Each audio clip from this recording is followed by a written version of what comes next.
أشهد أن لا إله إلا الله وحده لا شريك له وأشهد أن محمدا عبده ورسوله أما بعد فأعوذ بالله من الشيطان الرجيم بسم الله الرحمن الرحيم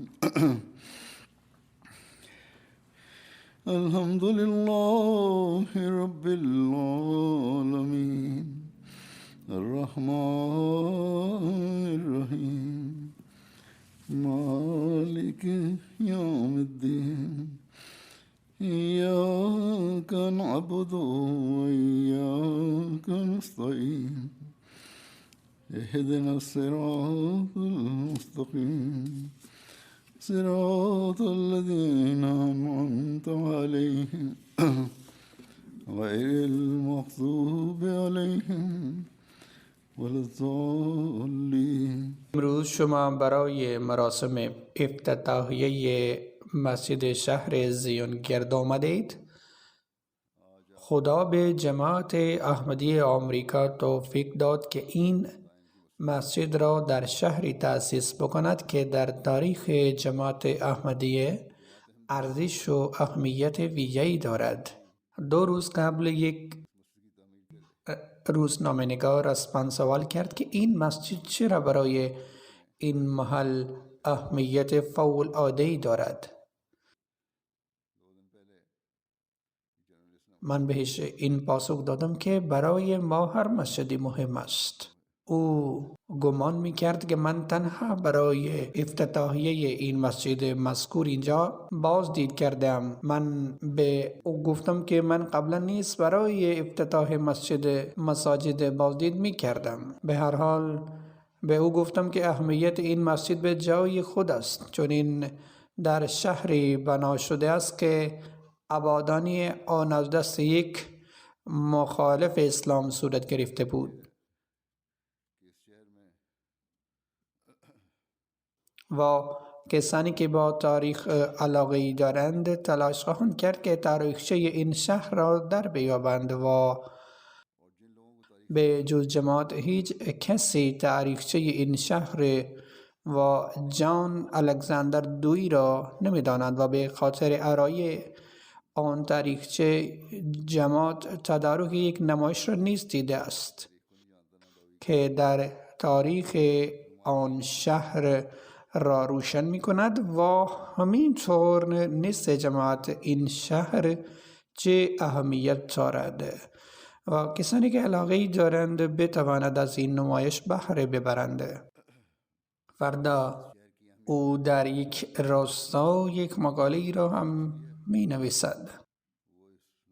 به هر حال چنان که گفتم که از لحاظ تاریخ این شهر اهمیت ویژه‌ای دارد و با یک اصطلاح مدعی نبوت و ناسزاگویی او برخلاف حضرت مسیح موعود علیه السلام، سپس نابودی او و سرانجام تأسیس جماعت در این شهر از یک احمدی تقاضا دارد که او از خدا سپاسگزار شود، بلکه باید شکر او را به جا بیاورد و به همین مناسبت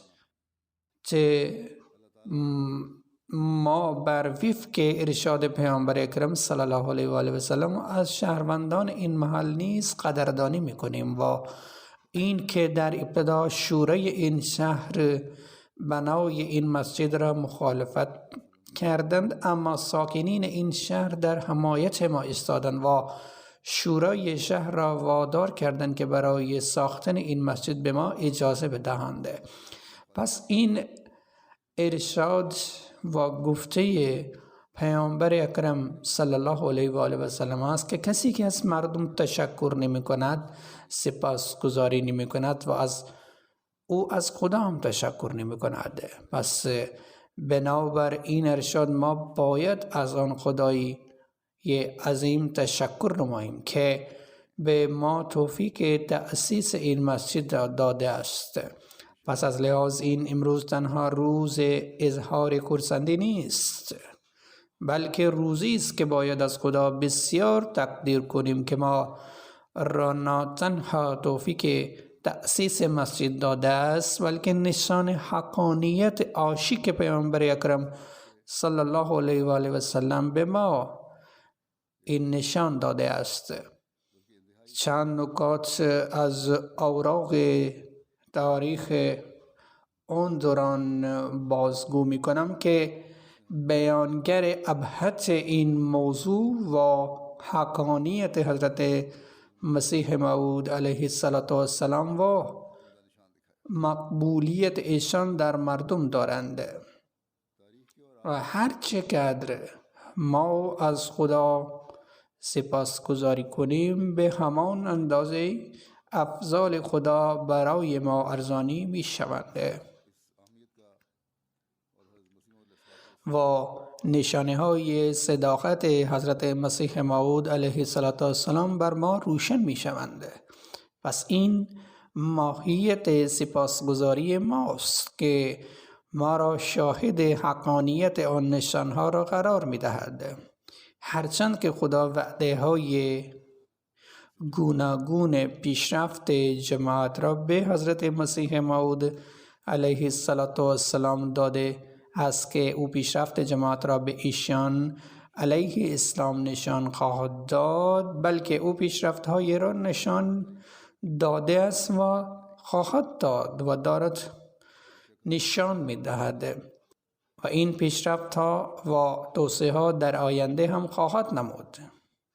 ولی هنگامی ما سپاسگزار و قدردان خداوند متعال می شویم و دستورهای او را به جا بیاوریم و حق او را به جا بیاوریم، سزاوار و شایسته اون پیروزی ها می کردیم.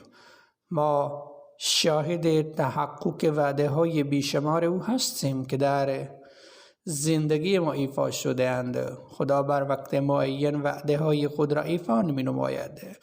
اگر این منظره ایفای پیمان های او نیست، پس چیست که 120 سال پیش از امروز کسی دشمن اسلام و مدعی دروغین نبوت بود، ایشان علیه السلام بعد از دریافت خبر از خدا پیشبینی نابودی او را کرده بودند، امروز در شهر او که راجع به آن اعلام کرده بود که هیچ مسلمانی نمیتواند وارد این شهر بشود به جز این که به مسیحیت گرویده باشد، امروز خدا به جماعت احمدی توفیق داده است که در این شهر مسجدی را بنا بکند. پس این کارهای خداوند متعال هستند که کسی که میلیارد و جاه و حشمت دنیاوی داشت، خدا دروغگوی او را ثابت کرد و به هلاکت رساند و وعده آفرینش دوم اسلام را که به فرستاده خود که در روستای کوچیک پنجاب زندگی می کرد برای آن اسباب و عوامل را مهیا ساخت تا این صدا در 220 کشورهای جهان پیچید. ولی آیا تکلیف ما تا اینجا به پایان رسیده است؟ آیا این کافی است که ما در شهر کوچک آمریکا مسجد را بنا کردیم و جماعت پیشرفت کرد؟ خیر، اصلا. بلکه خدا برای حضرت مسیح موعود علیه السلام را کل عالم را میدان عمل قرار داده است. ما باید شهرهای کوچک و بزرگ و تمام کشور را زیر سلطه حضرت محمد صلی الله علیه و آله و سلم در بیاوریم. با نگاه به اسباب و وسایل ما این کار بسیار پهناور و وسیع به نظر می رسد. با وجود این خدا این مسئولیت را به ما واگذار کرده است و به حضرت مسیح موعود علیه السلام وعده داده است. اما برای انجام این مسئولیت ها تلاش هایی را به خرج نداده ایم. در اصل با تلاش و کوشش ما نیاز به دعا داریم. این تکالیف به وسیله دعا به انجام می رسند. پس ما باید این امر مهم را همیشه در نظر داشته باشیم و به دعا تمرکز کنیم و هدف از تأسیس مساجد این است که مردم برای به جا آوری عبادت جمع شوند، در محضر خدا 5 بار باریاب شوند. ما باید مرتب نمازهای جمعه را به جا بیاوریم. نباید مشغول به بازی و سرگرمی و دنیا شویم و عبادات خود را فراموش کنیم. اگر ما عبادات را فراموش می‌کنیم، این ساخت و ساز مساجد فقط ساختمان ظاهری اند که ساخته شده اند. به دنیا گزارش می‌دهیم که اینجا مسجد مسلمانان بنا شده است، ولی نزد خدا اعمال ما سزاوار این نیستند که از برکات این مسجد برکات بجوییم، یا این که ما به حضرت مسیح موعود علیه السلام کمک برسانیم. ایشان علیه السلام این فرمودند که با دعاهای پیوسته کمک من کنید تا هر چه زودتر افضال خدا را جلب کنیم. پس امروز هر یک از ما این مسئولیت را به عهده دارد که برای دعاهای مستجاب را جزو زندگی خود قرار بدهیم. به بچه های خود نیز تشویق کنید که به عبادت عادت پیدا کنند. نمازها را طبق که روشی که خدا خودش یاد داده است به نحو احسن بخوانید. پیش خدا با اخلاص و تواضع اختیار بکنید و برای فتوحات بیشتر دست سوال را دراز کنید. چه خوشبخت کسانی هستند که از این مزایا برخوردار شوند و شاهد باران افضال خدای متعال گردند.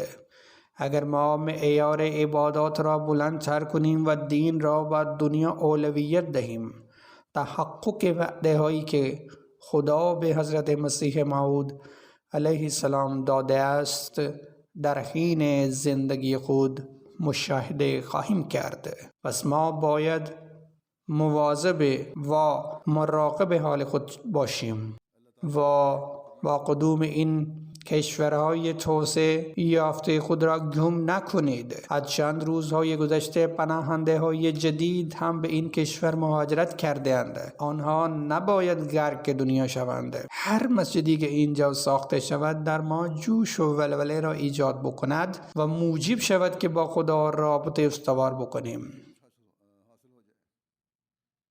این نوشته شده است که خدا قولهای خود را ایفا خواهد کرد، ولی مبادا به سبب اعمال ما موعد آنها به تعویق بیفتد یا از دست دیگران به تکمیل برسند، یعنی از دست ما، از دست آیندگان، و ما از این افتخار بی نصیب بمانیم. خدا به پیامبر اکرم صلی الله علیه و آله و سلم این وعده داده بود که اسلام را غالب خواهد گرداند و نیست خدا نسبت به پیامبر اکرم صلی الله علیه و آله و سلم کدام پیامبر بتواند عزیزتر باشد. اما با وجود این، آیا در غزوه بدر آه و زاری، تواضع و فروتنی، بیم و خشیت الهی و دعای شان صلی الله علیه و آله و سلم مقامات بلند و بالا را نپیموده بودند؟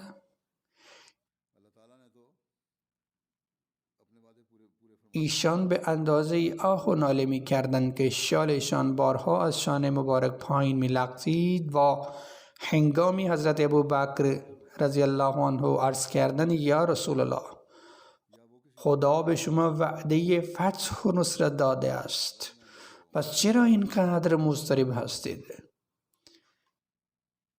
ایشان صلی الله علیه و آله و سلم فرمودند خدا بی نیاز است و در این وعده ها شرایط پنهانی وجود داشته اند. بنابر این وظیفه من این است که از خدا با تضرع کمک بطلبم و بعد از این با وجود آزار رسانی و حملات پی دشمن در ظرف چند سال خدا فتح و پیروزی را نصیبشان کرده و تاریخ همچنان فتح عظیم هیچ فتحی را ندید و نشنید که دشمنان جانی ایشان نه تنها این که به اسلام گرویدند بلکه عاشق آن حضرت صلی الله علیه و آله و سلم گردیدند و آماده شدند که جان خود را فدای آن حضرت کنند و برای اهل جهان این امر را روشن کردند که هیچ دشمن نمیتواند به آن حضرت صلی الله علیه و آله و سلم برسد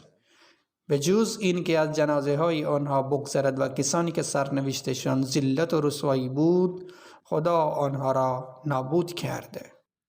حضرت مسیح موعود علیه السلام می فرمایند دعاهای آنان فانی فی‌الله این انقلاب را بپاک کرده است. پس امروز هم دعاهای غلام حقیقی آن فانی فی‌الله هستند که بر وقت خود به قبولیت میرسند و سایر جهان را زیر پاهای حضرت محمد مصطفی صلی الله علیه و آله و سلم می آورند. اما حضرت مسیح موعود علیه السلام فرمودند شما که خودتان به سوی من منسوب بکنید باید با دعا و مال خود به کمک من برسید. امروز ما در این مسجد نشستیم و در مراسم افتتاحیه حضور داریم. نام این مسجد را فتح عظیم گذاشتم و این نام به مناسبت الهام و پیشگوی حضرت مسیح موعود علیه السلام گذاشته شده است. خدا به ایشان خبر داده بود که جان الکساندر دوی به هلاکت خواهد رسید. با نگاه به این ایشان پیشگویی کردند و فرمودند به زودی یک نشان رخ می‌دهد که به فتح عظیم منجر خواهد شد و یک جهان شاهد است که در طی 15 یا 20 روز خدا او را نابود کرد و روز سیاهش کرده. قبل از این خدا با او چه رفتاری داشت؟ شرح آن جدا از این ماجراست.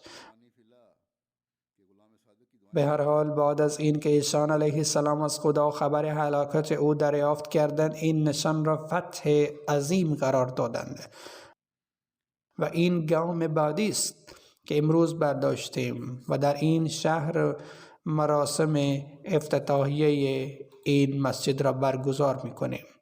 ما مشاهده کردیم که تقریبا قبل از 115 سال پیش یک الهام ایشان تحقق پیوسته بود و امروز جزو آن به اتمام میرسد. 115 سال یا 120 سال پیش روزنامه های آن دوران یعنی از سراسر جهان این چالش حضرت مسیح موعود علیه السلام را چاپ کردند. سپس خبر نابودی دوی را نیز منتشر کردند. پس این نشانه ای از طرف خدا بود و یک جهان بر حقانیت آن اذعان داشت. مقاله‌ای که در یک روزنامه به چاپ رسیده بود بخشی از آن را اینجا بازگو می‌کنم چون نمی‌توان بیشتر آن را اینجا بیان شود. روزنامه داس هندی بوستن معرفی حضرت مسیح موعود علیه السلام و ادعایشان را چاپ کرد. علاوه بر این در مورد چالشی که ایشان به جان الکساندر دوی داده بودند نوشت. اینجا من عبارتی از روزنامه نقل میکنم. عنوان سر صفحه آن روزنامه اینطور نوشته شده بود: بلند مرتبه است میرزا غلام احمد مسیح. او خبر عاقبت عبرت انگیز جان الکساندر دوی را داده بود و اکنون طاعون، سیل و زمین لرزه را پیش بینی می‌کند.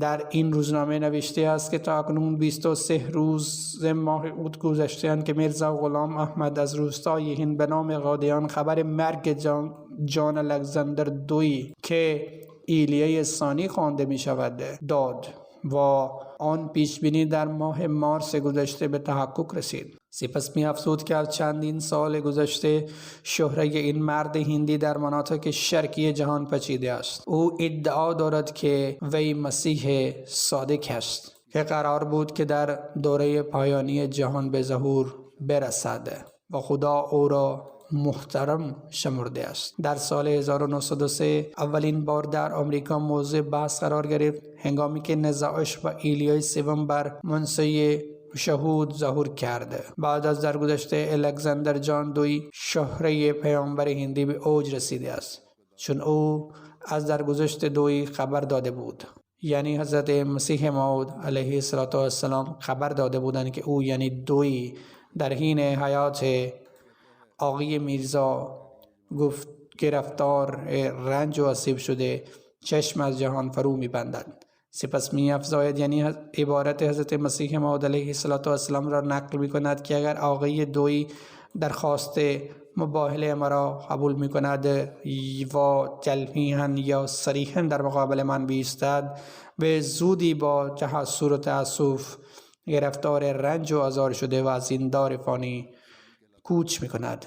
من تمام ساکنین اروپا و آمریکا را شاهد می گیرم که اگر دوی چالش مرا نپذیرد و گریز پا بشود، این روی کرده او نوعی شکست متصور می شود و در این صورت مردم باید مطمئن شوند که این ادعای الیاس بودن او فقط مکر و حیله از زبان بود، هرچند که او سعی می دارد که از این مرگ گریزد، ولی در حقیقت فرار از این چنین مسابقه مهم نیز مرگ است.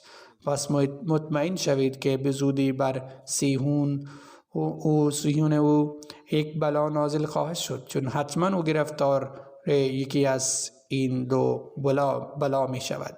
اکنون این مقاله را بر این دعا به پایان می رسانم که ای خدای کامل و قادر که پیوسته برم به ظهور می کردی و می کنی، هر چه زودتر این حکم را صادر نما و برای مردم و دروغ پگت و دوی برای مردم فاش کن، چون در این دوران بندگان عاجز و فروتن تو در پرستش مرد همانند خود مشغول شده از تو دور شده اند. بعد از این روزنامه می افزاید که در ابتدا دوی به این چالش مشرق بعید هیچ اعتنایی نورزید، اما او در 26 سپتامبر 1903 در انتشارات شهر صهیون نوشت بعضی اوقات مردم میپرسند که چرا به این چنین چیزها پاسخ نمیدهی. او یعنی دوی میگوید که آیا گمان داری که من باید به این چنین مگس گل و پشه پاسخ بدهم؟ من اگر پای خود را رویشان نهم آنها را له میکنم.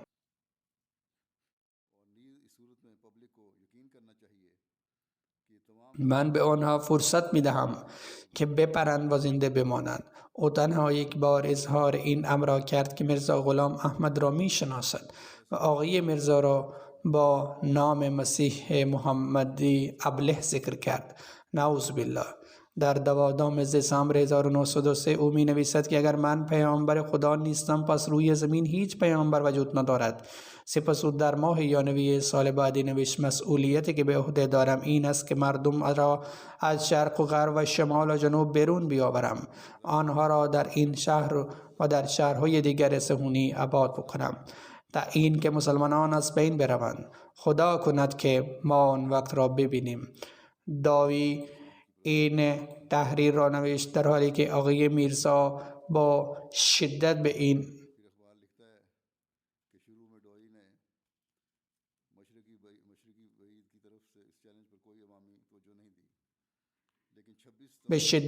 به او این چالش مذکور را داد. در این روزنامه نوشته است که آقای میرزا با شدت به او این چالش داد: از خدا دعا کن که هر کدام از ما در او گوست و در حین حیات دیگر هلاک بشود. دعا کن که کسی که از میان ما در او گوست قبل از دیگر هلاک شود. دوی در آنچنان وضعیتی مرد که دوستانش وی را ترک نمودند و روزگارش خراب شدند. او مبتلا به فلج و جنون شد و مرگ وحشتناک داشت. همراهش شهر صهیون به سبب اختلاف درونی تباه گشت. جناب میرزا جلو آمد و ایشان به وضوح فرمودند که ایشان چالش یا پیشبینی را بردند. ایشان به هر جویای راستین را دعوت می‌دهند که حق را قبول کند. طوری که ایشان اعلام فرمودند ایشان همان بلایی را بر سر معاند امریکایی افتاده است انتقام خدای دانسته و به عنوان دلیل داد خداوند مطرح می کنند، طوری که یکی از پیروانش گفته که نباید احمدی به مرگ دشمن خوشحال باشد، نه اینکه به وضعیت مخصوص دویی اشاره کنیم. این چنین افکار بعید از قیاس ما هستند. ما اونچنان واقعیت را برای قصد و اظهار حق پخش میکنیم.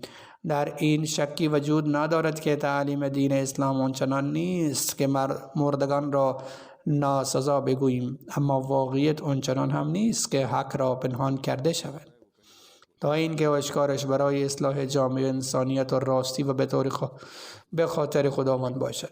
سپس نسبت به احمدی نوشته است که دوی مبتلا به سختی شد و به سبب فرجامش ناگهانی خداوند با عذاب خود این قضیه را حل کرده است، طوری که خدا به رسولش قبل از 3-4 سال پیش آگاه ساخته بود. این نمونه روزنامه بود که او تقدیم کرده.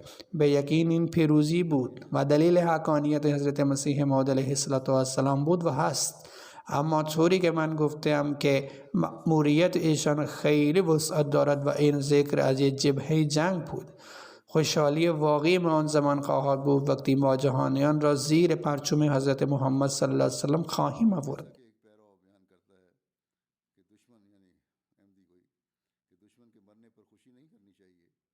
ما باید همزمان بنای این مسجد راه‌های جدید تبلیغ را پیدا کنیم.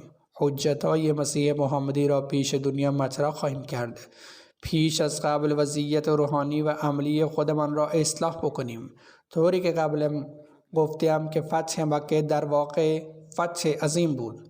آیا بعد از فتح مکه پیامبر اکرم صلی الله علیه و آله و سلم و خلفای راشدین و یا مسلمانان بعدی کار تبلیغ را ترک نموده بودند؟ آیا سعی نمی کردند که پیام اسلام به گوشه های جهان برسانند؟ به جنگ ها مناطق را تحت تصرف آوردند؟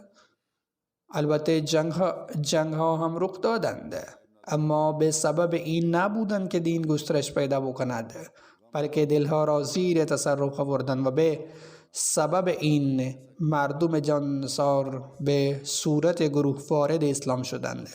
پس پیروی که به سبب حضرت مسیح موعود علیه السلام حاصل گردد باید آن را با تبلیغ و دعاها تداوم داده شود. پیروان حضرت مسیح موعود علیه السلام از میان آخرین به شمار می روند که با پیشینیان ملحق شدند.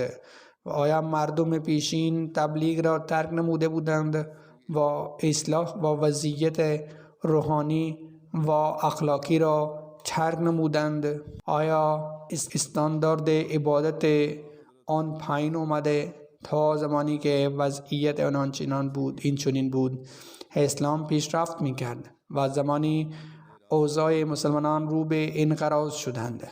وقتی دنیا بر آنان غالب آمد و میزان تقوی آنان به پستی گرایید، توجه به عبادت کمتر شد. چنین هم وعده خداوند با محمد صلی الله علیه و آله و سلم بود که این دین تا روز قیامت پا بر جا خواهد ماند و این را تمکنت خواهد بخشید و به خاطر این در آخر الزمان مسیح موعود و مهدی موعود را خواهد فرستاد و او مسیح موعود را فرستاد و ایشان اهل جهان را از ظهور خود خبر دادند و پیامشان با وجود کمبودی وسیله ها به اروپا و امریکا رسید و بابت دویی شاهد هستیم که با چه عظمتی رسید. خداوند متعال تخم نشأت اسلام به واسطه ایشان کاشته بود. اکنون جلوه آن در جهان گسترش یافته است. خداوند وعده های گوناگون به ایشان داده است و الهاما فرمود خداوند آنچنان نیست که تو را تنها بگذارد. خداوند تو را عزت فوق العاده عطا خواهد کرد. مردم از تو نگهداری نمی کنند، من از شما نگهداری خواهم کرد. خداوند وعده های گوناگون این چون با ایشان داده است و تاریخ 130 ساله جماعت احمدیه بر این شاهد است که مدام خداوند وعده های خود ایفا کرده است. امروز جماعت احمدیه در 120 کشور جهان گسترش پیدا کرده است و این کار خداوند متعال است که اسبابی مهیا کرده تا پیام ایشان آنجا رسیده است.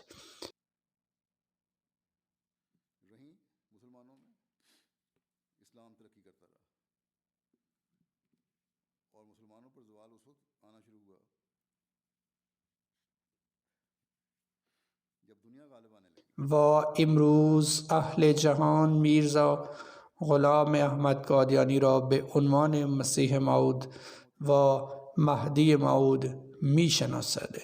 ایشان هر مخالف را برای مقابله فرا خواندند و مخالفان جز راه فرار نداشتند و خداوند آنان را نیست و نابود کرد. البته مخالف گروه انبیا ادامه می دهد، اما دشمن به خواسته خود دست نمی یابد. این چنین رفتار با جماعت احمدی ادامه دارد. دشمنان جماعت احمدی با تمام نیرو و وسایل سعی دارند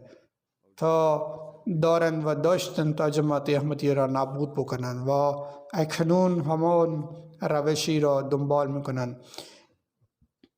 کسانی که ایمان محکم ندارند برای آنان باعث لغزش می شود، اما اگر یک نفر جماعت را ترک کند، در اون صورت خداوند 1000 نفر عطا می کند. پس اگر ما ادعای اخلاص می کنیم، ما اعلام می کنیم که حضرت میرزا غلام احمد قادیانی علیه السلام همان مسیح و مهدی موعود هستند که پیامبر اکرم صلی الله علیه و آله و سلم خبر ظهورش داده بودند و ما باید با تمام استعدادهای خود یاور مسیح موعود و مهدی موعود باشیم. همان الگو را نشان بدهیم که صحابه نشان داده بودند. ما تمام مسلمانان را به دین واحد جمع کرده تمام بدعات را خاتمه بدهیم و تمام مسلمانان را به دین واحد جمع کرده تمام بدعات را خاتمه بدهیم و غیر مسلمانان را هم از تعلیم زیبای اسلام آگاهی بدهیم تا خدا را عبادت کنند و بر پیامبر اکرم صلی الله علیه و آله و سلم صلوات بفرستند. آن زمان ما حق بیعت حضرت مسیح موعود علیه السلام ادعا خواهیم کرده، وگرنه ادعای ما پوچ است. ما باید معیار عبادتهای خود را بالا ببریم، وگرنه بنای مسجدها بی نتیجه است و بی هدفند و این زمانی اتفاق خواهد افتاد وقتی ما هدف زندگی خود را درک بکنیم. هدف حیات چیست؟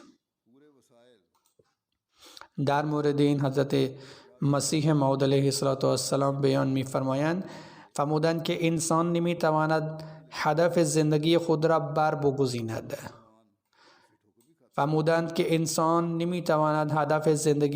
بگزیند.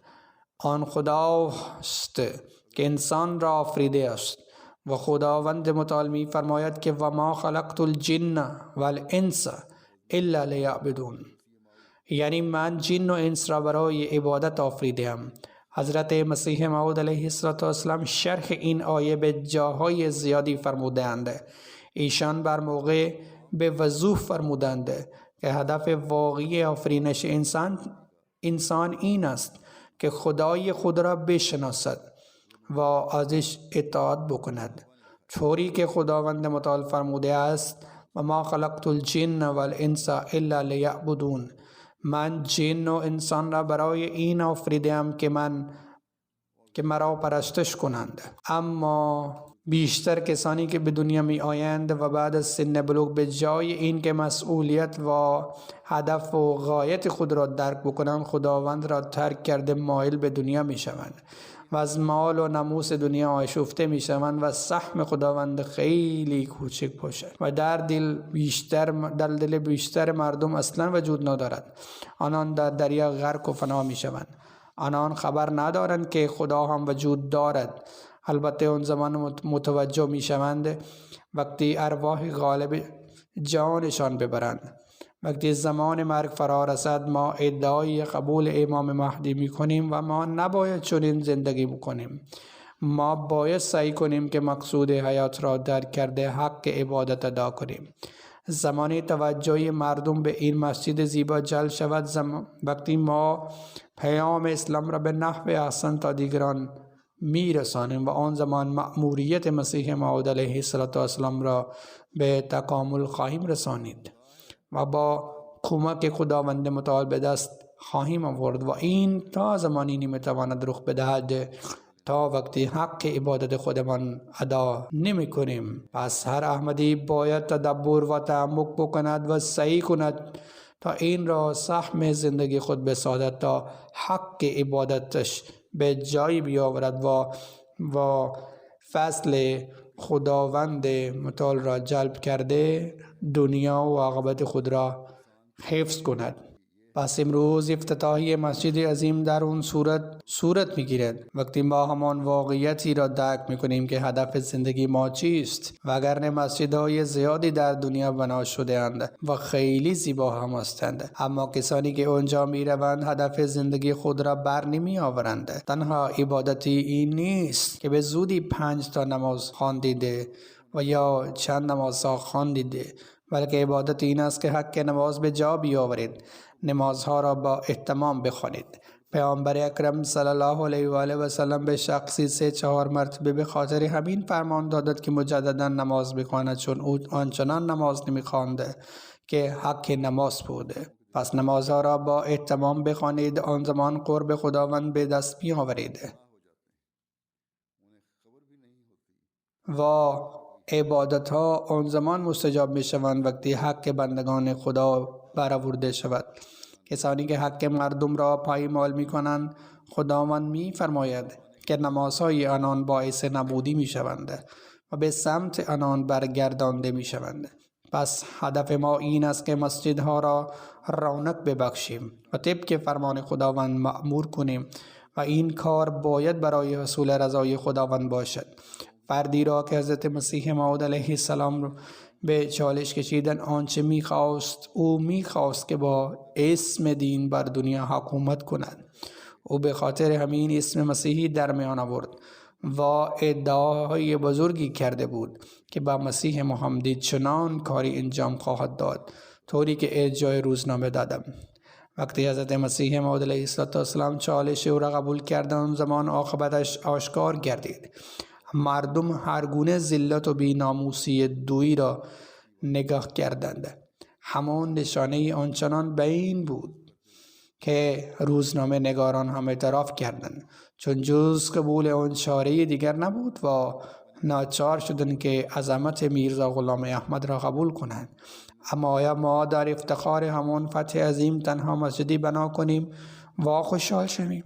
طوری که قبلا گفتیم، ما میوه دعاهای حضرت مسیح موعود علیه السلام خوردیم و داریم میخوریم، اما حضرت مسیح موعود علیه السلام به مقتدیان خود از اقتدای همان راهی تلقین نمودند که منجر به وابستگی خداوند هستند. حضرت مسیح موعود چالشی را فقط برای هلاکت نمی دادند، بلکه برای برقراری عظمت اسلام بود. می خواستند که اهل جهانیان را زیر لوای اسلام جمع شوند و به خاطر همین دادند که اکنون حکومت مسیح محمدی در جهان برقرار می شود.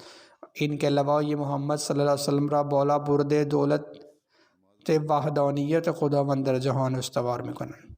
پس امروز مسئولیت ما همین است و ادعا می کنیم که جماعت مسیح محمدی ملحق شده ایم و پیام مسیح محمدی را به گوشه های جهان خواهیم رسانید.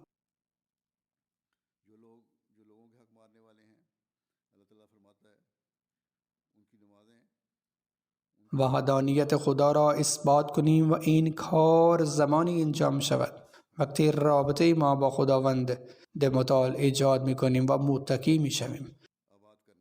حضرت مسیح موعود علیه السلام می فرمایند برای جماعتمان به طور ویژه‌ای به تقوا نیاز است،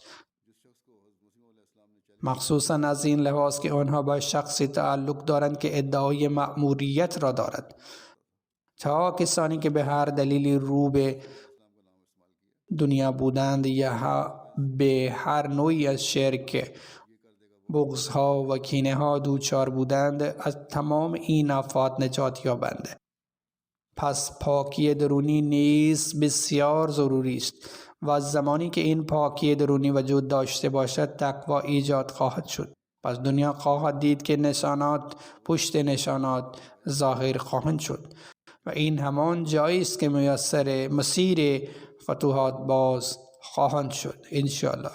و این همان حالتی است که ما حقیقت این فتح عظیم را خواهیم دید.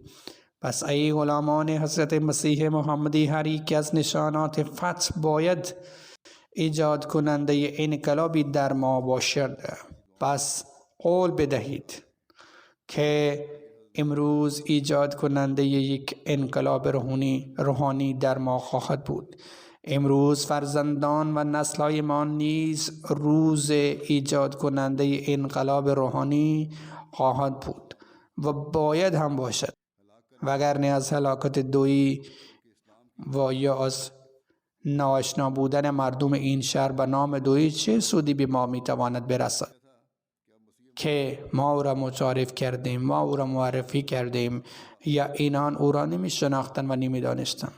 فایدهش زمانی است که از فتح عظیم به وقوع پیوستن این پیشگویی در درون ما نیز انقلاب ایجاد شود، انقلاب عظیمی ایجاد شود و اهل وطنهای ما و دنیا نیز غلامی حضرت محمد مصطفی صلی الله علیه وسلم را به گردن گیرند، اقرار کننده به وحدانیت خدا شود و برای هر گونه قربانی دادن برای او آماده شوند. خداوند به ما و تمام نسل‌های ما توفیق حصول این مقام را عطا فرماید. خطبه سنیه.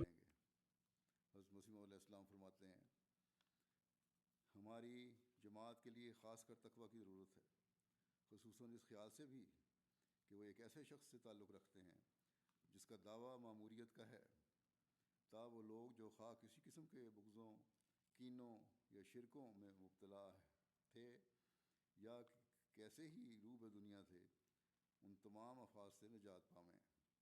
बस अपनी अंदरूनी सफाई भी बहुत ज़रूरी है, और जब ये अंदरूनी सफाई होगी तो तकवा पैदा होगा, और तो फिर दुनिया देखेगी कि निशानात पर निशानात ज़ाहिर होते चले जाएंगे, और यही वो मुकाम है जहाँ फतूहात के मज़ीद रास्ते खुलते चले जाएंगे इंशाअल्लाह। और यही वो हालत है, फतेह अजीम की हकीकत को भी हम देखेंगे।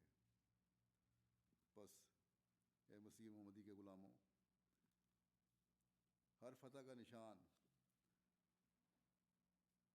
हमारे अंदर एक इनकलाब पैदा करने वाला होना चाहिए। बस ये अहद करें कि आज का दिन हमारे अंदर एक रूहानी इनकलाब लाने का दिन होगा। हमारे बच्चों के लिए, हमारी नस्लों के लिए भी रूहानी इनकलाब लाने का दिन होगा और होना चाहिए, वरना डोवी की हलाकत से این تفصیل را ایشان درباره مسجد نوشته بودند، اما آن را که بعداً شما خواهید فهمید مقدارش را هم من قبلا گفتم. फ़ायदा तो तभी है जब हम इस फ़तेह अज़ीम की पेशगोई के पूरा होने से, जब इस पेशगोई के पूरा फ़तेह अज़ीम की पेशगोई के पूरा होने से हमारे अंदर भी एक इनकलाब पैदा हो, एक इनकलाब अज़ीम पैदा हो, और हमारे अहले वतन भी और दुनिया भी हज़रत मोहम्मद रसूलुल्लाह सल्लल्लाहु अलैहि वसल्लम की ग़ुलामी का जुआ अपनी गर्दन पर डाल लें, खुदा ताला की वदानियत की कायल हो जाए और इसके लिए हर कुर्बानी करने के लिए तैयार हो जाए। अल्लाह ताला हमें और हमारी नस्लों को ये मुकाम हासिल करने की तौफीक अता फरमाए।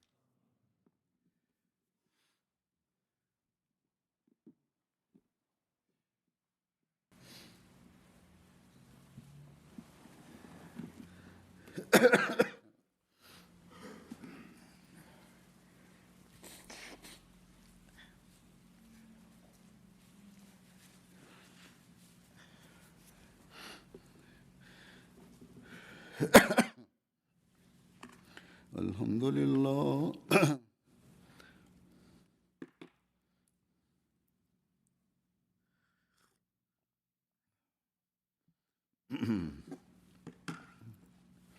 अल्हम्दुलिल्लाह नहमदुहु व नस्तईनुहु व नस्तगफिरुहु व नुमिनु बिही व नतवक्कलु अलैहि व नऊज़ु बिल्लाहि मिन शुरूरि अनफुसिना ومن سيئات أعمالنا من يهده الله فلا مضل له ومن يضلله فلا هادي له